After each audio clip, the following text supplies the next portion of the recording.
Local voices, local conversations. You're listening to NAPAbroadcasting.com. Thanks for joining us once again here at NAPAbroadcasting.com. The wine industry is both the lifeblood of our economy and in many ways sui generis to our wine region, but it's also part and even sometimes a reflection of the broader national and global economy.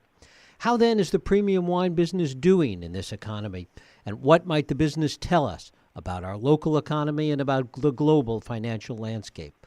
For answers to these and a lot of other questions, we don't have to go to Davos, but we can stay right here in the Napa Valley and talk to our guest, Rob McMillan, who's the Executive Vice President and founder of Silicon Valley Bank's Wine Division, which has just issued its 17th annual State of the Wine Industry Report.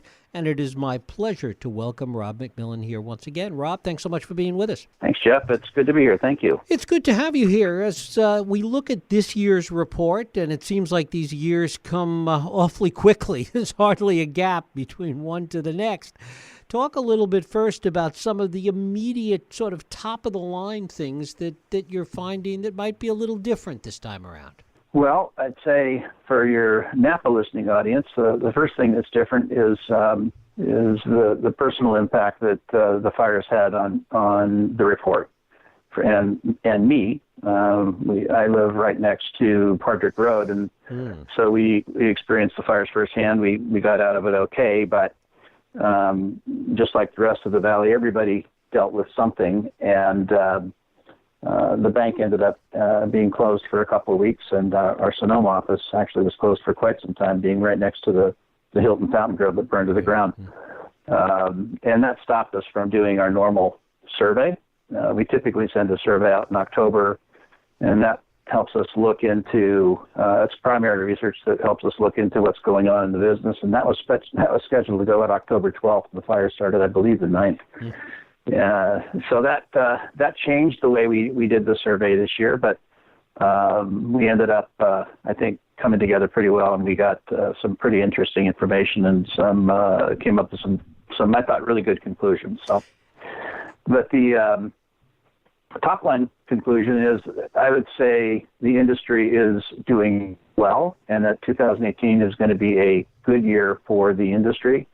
In the Napa Valley, of course, we've still got to deal with, subdued tourism, if you will, and more or less, I think the fires are behind us, except for the human component of the homes and such that need to be rebuilt. Largely for the wine industry, we've come out of it pretty well. And then we'll figure out what happened with smoke taint and any damage to vines in the spring. On a larger scale, I would say that there's underlying trends that are a little bit surprising. And one of them is that when I looked at tasting room visitation, and I noticed that there were declines that showed up in several of the major wine-growing regions, and it didn't really make sense to me because revenue was up and average per visitor revenue was also up.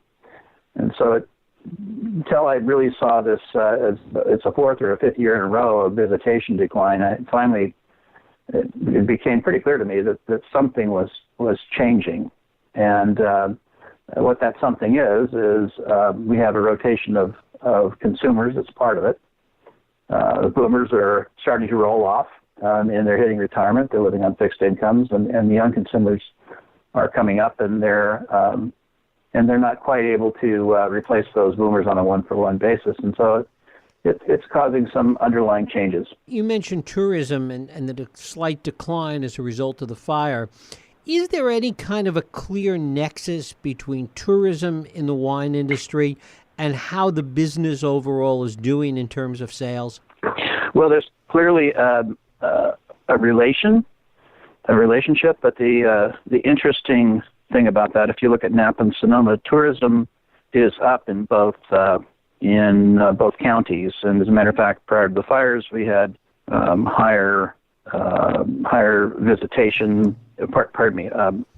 Higher room occupancy, and the average room rates were up, and the number of rooms that were available also up. And that doesn't even count when you add Airbnb into the mix. So tourism is up in both counties, and yet visitation is down, which is quite a paradox. Mm-hmm. But the reality is the consumer is changing.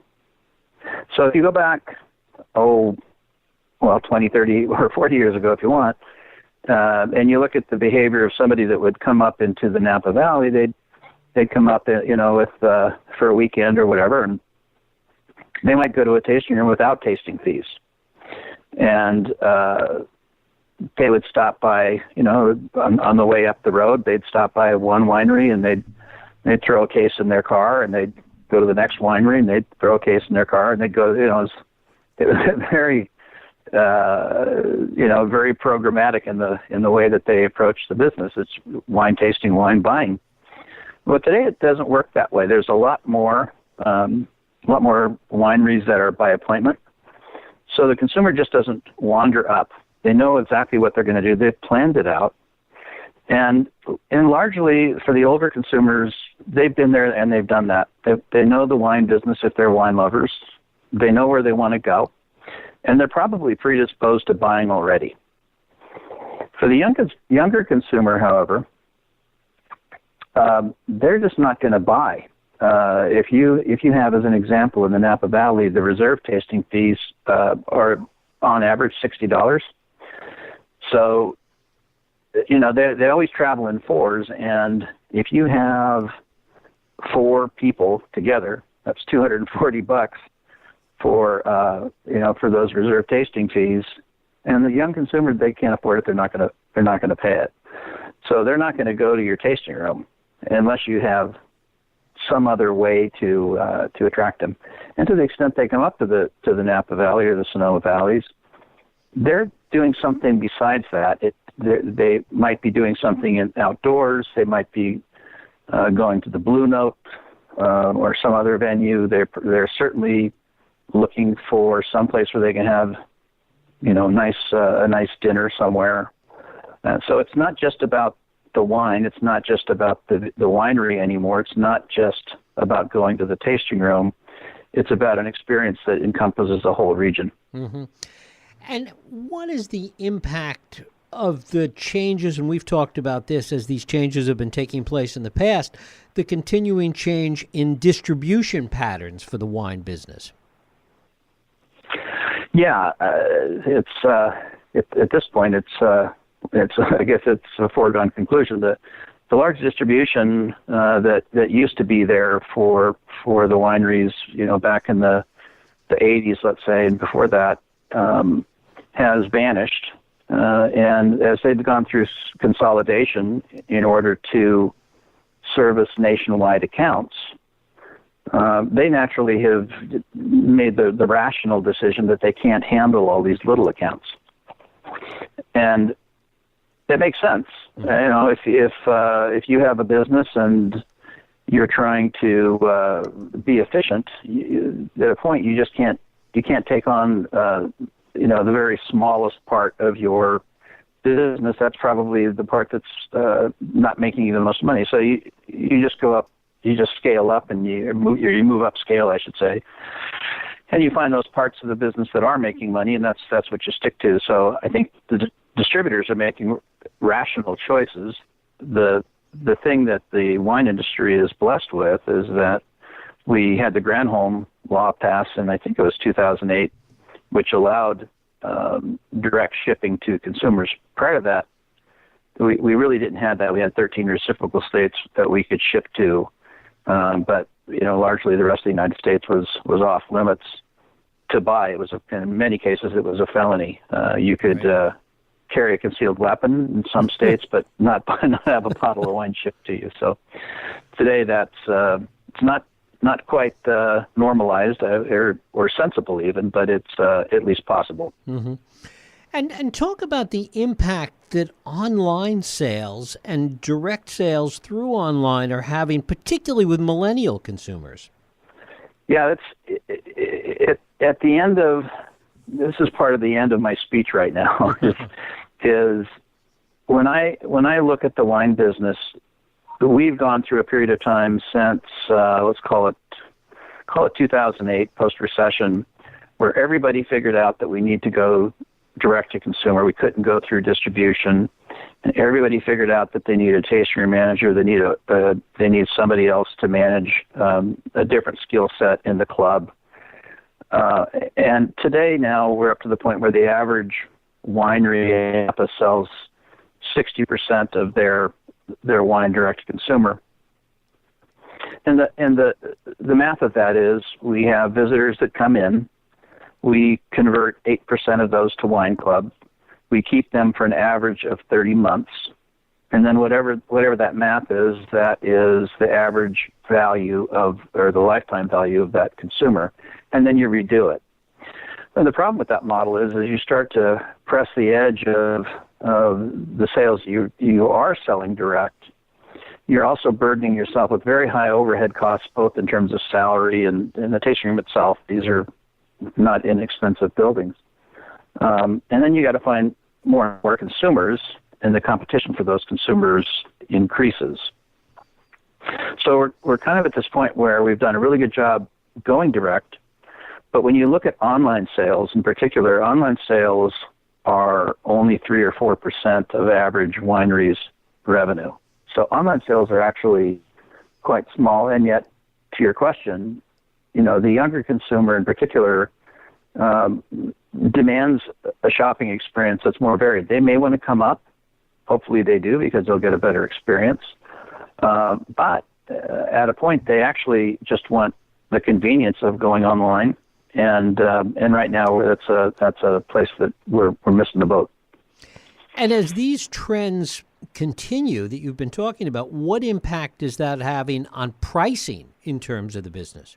The pricing component is probably a little bit different. When you look at what's happening with the rotation of 10,000 boomers a day that are retiring, and then 10,000 millennial consumers who are replacing those boomers, you end up with a more a more frugal boomer, mm-hmm. and used to drinking good wine, and you end up with a more frugal young consumer who is wanting to drink better wine. So it's the premiumization concept. But what we have really now is we have the young consumer moving up market.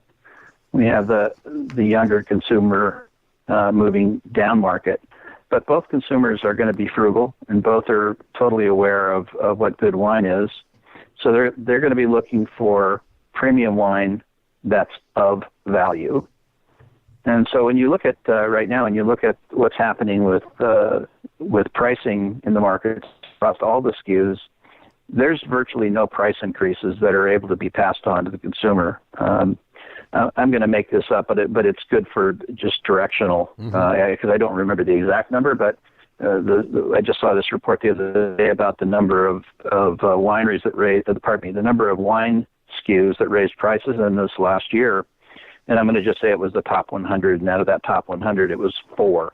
It was a number something like that in that kind of magnitude, just to show you that the overwhelming majority of wine SKUs just can't raise price right now. So that's certainly something that has to be factored in when you're thinking through all the costs that go into producing your wine. And one of the other things that you talk about in the report that's having this stabilizing or downward pressure on prices is an increase in imports and a better quality of imports. Yeah, and when you look at the older generation, the boomers, they were raised on premium wine out of Napa and Sonoma, but they started probably like everybody else at a discovery level where they were drinking probably Bartles and James as an entry point. And the younger consumer is looking for, they're starting at a little bit of a higher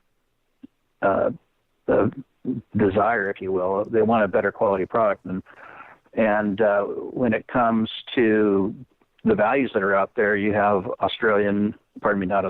have New Zealand Sauvignon Blanc and Italian Pinot Grigio and French Rosé.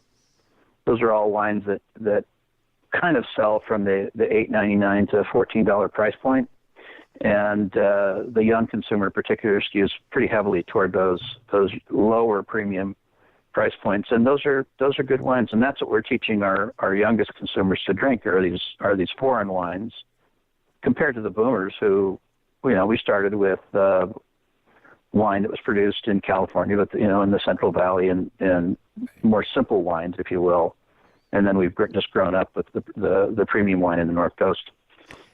One might think that all of this pressure and all of this change taking place, this turnover, this rotation you're talking about, and the imports and all the other things we've touched on, is creating a greater need for consolidation in the business. Talk about what you're seeing in that regard.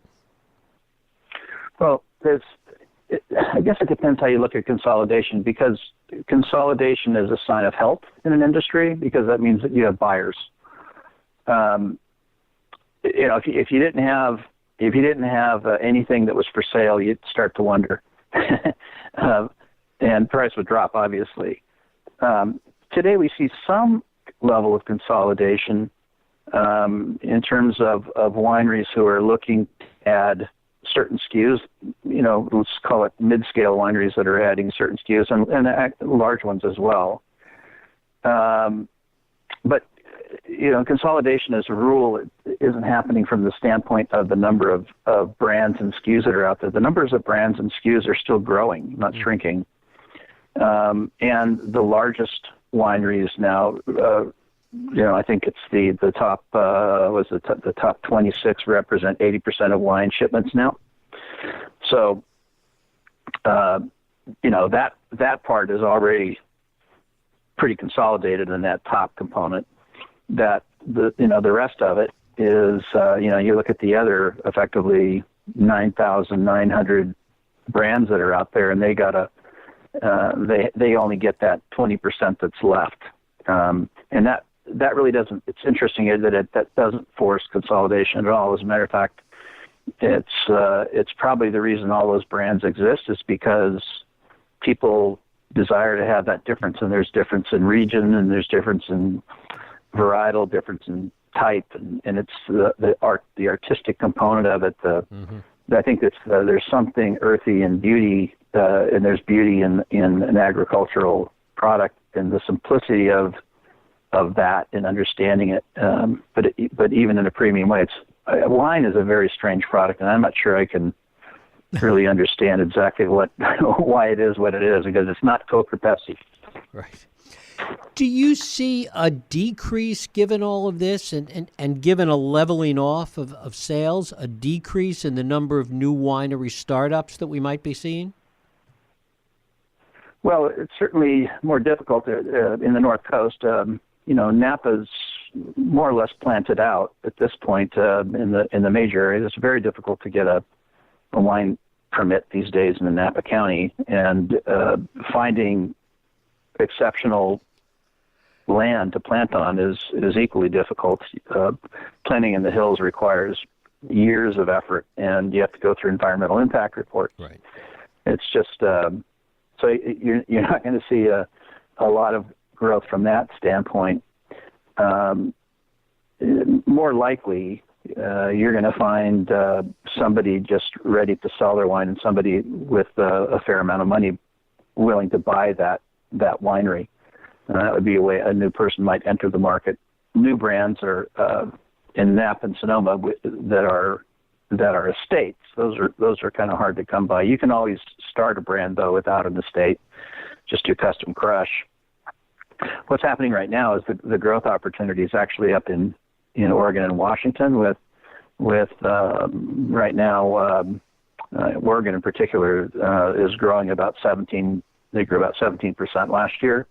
Largely Pinot Noir, and the quality of Pinot Noir in the Willamette Valley is incredible, and so the values are there. And when you're talking about premium and value combined, and they're square in the middle of that consumer preference. So that's where you're seeing the growth right now is both Oregon and Washington. Mm-hmm. We talked about imports. What about the other way around? Are we seeing more international buyers trying to enter the market here in the North Bay? Yeah. We still have the dominant consuming country in the world when it comes to wine. We drink more wine than anybody.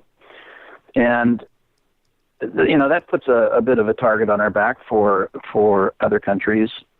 I get a chance to go speak in other countries, and I talk with folks in other countries to get an understanding at the same time of what is it that they're trying to do. And when you look at what's happening in Europe as an example, they're having declining per capita consumption. They used to have very high levels of per capita consumption, and I'm going to say it's probably dropped in half at this point over the last 30 years. And so you got to do something with that extra production. You either rip out vines as they had done throughout the early 2000s, or you figure some other way around it. They turned it into they would distill it or turn it into some level of industrial alcohol at times even. But that's not a very profitable way to go. The interesting thing about many of the countries in Europe is that they have actually a prohibition against advertising alcohol. And, it just makes it even more difficult on them. So much more the hunger that they have to export. And many of the countries in Europe right now have wine companies who are looking for a footprint over the United States. They'd like to find some way to maybe buy a few wineries to roll up and be of a significant enough size that they can attract the distributor's attention. They can't get that distribution that they want. They can't crack this market. And so, maybe buying a property over here might be a way that they can get some feet on the ground and maybe make that happen. And I'm talking to many right now, European consortiums that are looking at purchasing something in the Napa Sonoma valleys, but to include Oregon and Washington as well. Mm-hmm. Is there any talk or any projected impact or much thought within the industry given to what might be the impact of the recreational legalization of cannabis? It's there's mixed research that's out there. I was up at the Unified Wine Conference in Sacramento the end of January, and there was a report that was released from University of Connecticut in collaboration with a few other universities throughout the world. And their conclusion was the legalization of medical cannabis had impacted wine sales, I think they said 15%, in the regions in those counties where cannabis had been legalized. Intuitively, it doesn't really make sense to me because if you just start from the date where medical marijuana was approved, each of those counties and each of those states have to go through different levels and processes to make cannabis available, whether that means you have to go get cards or, the county might have to decide, how many places will be allowed to distribute. There's all, it's not binary where it's all allowed. And so it doesn't make sense to me to see a 15% drop from the day that medical marijuana is available. And I think the real proof would be looking at recreational pot, where it's far more available, and then also recognizing that pot's been around for a while. So it's not a binary thing. It's not on and off, where it becomes available and you see a decline in sales or less growth in sales, if you look at it that way. But from everything I can tell, after looking at the research, after getting some proprietary information from others, from state records and from both Washington and Colorado when they had recreational cannabis legalized, there really wasn't much of a change in terms of wine consumption. intuitively, I think fine wine and recreational marijuana really have different social uses largely. It's not to say that you can't have a pot party or you can't have a wine party, but we're still probably away from having restaurants that allow you to light them up and pair San Similian with your salmon. Right. Or something like that. It's just a different social purpose, and so as far as I can see, the research that seems credible to me suggests that to the extent that there's a substitute for medical marijuana or for recreational marijuana in particular, it's probably at the low price beer segment. Right. That's where you might find somebody coming home and instead of drinking a 6-pack of beer and just decompressing at the end of a hard week, maybe they just light one up and get stoned instead. And so that makes some sense to me intuitively, but still, jury's still out. And finally, put your banker's hat on and talk a little bit about how all the things that we've been talking about impact how you see the industry, how the bank will deal with the industry, how lending may or may not change, and just how you see that the overall health of the business as it relates to the bank. The industry is, as I mentioned right at the beginning, we're going to have a good 2018. And one of the things that it's important for me to do, and I think there's others in the industry that do it as well, but you've got to find ways to look out over the horizon, because this is an industry that changes over a very long period of time. And so that's what I try to do is put on some binoculars and look out over the horizon. So not just this year, but what's going to happen in the years following. And so it would be frightening to me if I believed that the boomers, who today still represent the largest component of consumption, we're going to, drop through the floor in their consuming patterns and their buying patterns, wanting to spend less, and the young consumers, not having a way to spend more. That would, if we were already marketing to that whole base of population, then I would be worried. But, if we get on the stick here and start to change the way we view sales, so we're not asking people to just walk into the wine club, today we ask people to just walk into the winery. And if they don't walk into the winery, they're not our customers, which is kind of crazy. We need to evolve our thinking so that our customers, our potential customers, are wine drinkers, not just wine club members. And so that's the evolution that I'm proposing our industry starts to adopt and evolve. We need to use new digital mechanisms to market.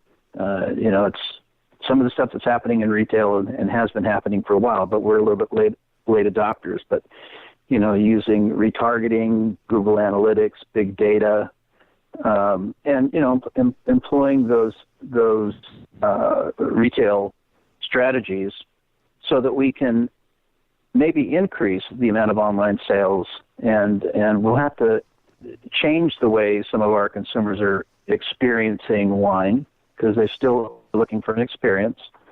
But I think we can still have an experience, just digitally. And just to that for a second, people have been saying for a very long time that you can't sell luxury goods, luxury cosmetics, luxury eyewear or leather, whatever. You can't sell that online. That's what the luxury industry has been saying for a very long time. And yet this research that came out here just the end of this year from Bain suggests that by 2025, 25% of all luxury sales will be online. So the wine industry can get there too. We can improve the opportunities to sell using the tools that exist. We just have to bring in some new consumers in some new ways, and I think the industry will be fine and continue on and evolve into its next iteration, as it always has. Rob McMillan, he's the Executive VP and founder of the Silicon Valley Bank's Wine Division. They've just issued their 17th annual State of the Wine Industry Report. Rob, it is always a pleasure and informative, and I thank you so much for spending time with us. Thanks for having me again, Jeff. Take care. Thank you. You're listening to NAPAbroadcasting.com. Napa Valley Radio for the way we live now.